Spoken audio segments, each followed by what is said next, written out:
Bonjour à toutes et à tous, c'est RK. Aujourd'hui, nous nous retrouvons dans la cinquième partie du cours sur les espaces LP.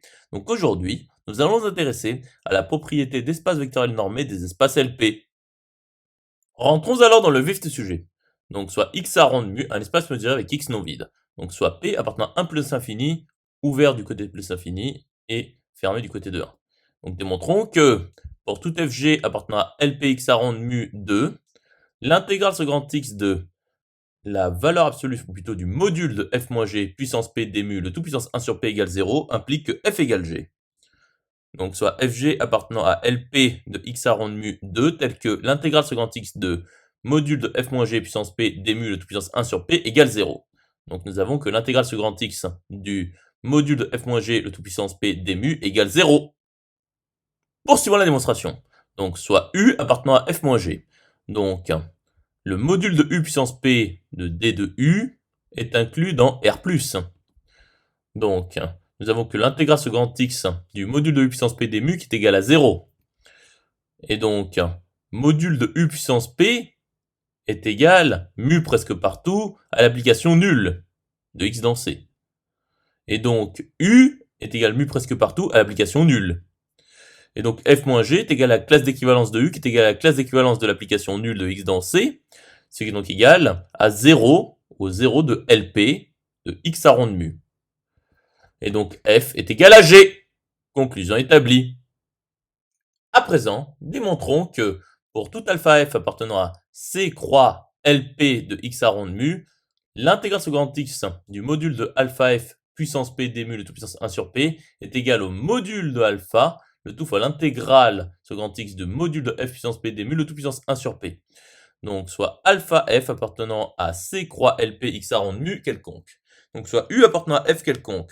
Donc l'intégrale sur grand X du module de alpha f puissance p d mu le tout puissance 1 sur p est par définition égale à l'intégrale sur grand X du module de alpha u puissance p en module d mu le tout puissance 1 sur p, ce qui est donc égal à l'intégrale sur grand X du module de alpha puissance p, module de u puissance p, d mu le tout puissance 1 sur p, ce qui est donc égal au module de alpha fois l'intégrale sur grand X du module de u puissance p, d mu le tout puissance 1 sur p, ce qui est donc égal au module de alpha fois l'intégrale sur grand X du module de f puissance p, d mu le tout puissance 1 sur p.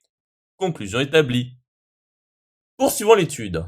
Donc notons entre deux barres LP x à rond de mu l'intégrale sur grand X de point puissance p en module d mu le tout puissance 1 sur p. Donc ici le point, il s'agit de ce qu'on associe. Et nous savons que pour tout alpha grand fg appartenant à c croix lp x à rond de mu 2, eh bien l'intégrale sur grand X du module de alpha f, alpha grand F plus grand G, le tout puissance P d mu, le tout puissance 1 sur P, est inférieur égal au module de alpha fois l'intégrale sur grand X du module de grand F puissance P d mu, le tout puissance 1 sur P, plus l'intégrale sur grand X du module de G, grand G puissance P d mu, le tout puissance 1 sur P, qui appartient à R. Donc alpha grand F plus G appartient à LP de x à rond de mu.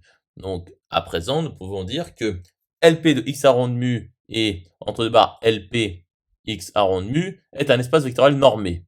Et nous appelons ce qu'il y a entre deux barres, c'est-à-dire en grand verte, la norme LP. Conclusion établie. J'espère que cette vidéo vous aura plu et vous sera utile. À présent, un serveur Discord est mis à votre disposition. Vous trouverez le lien dans la description. Nous nous retrouvons dans la 6e partie.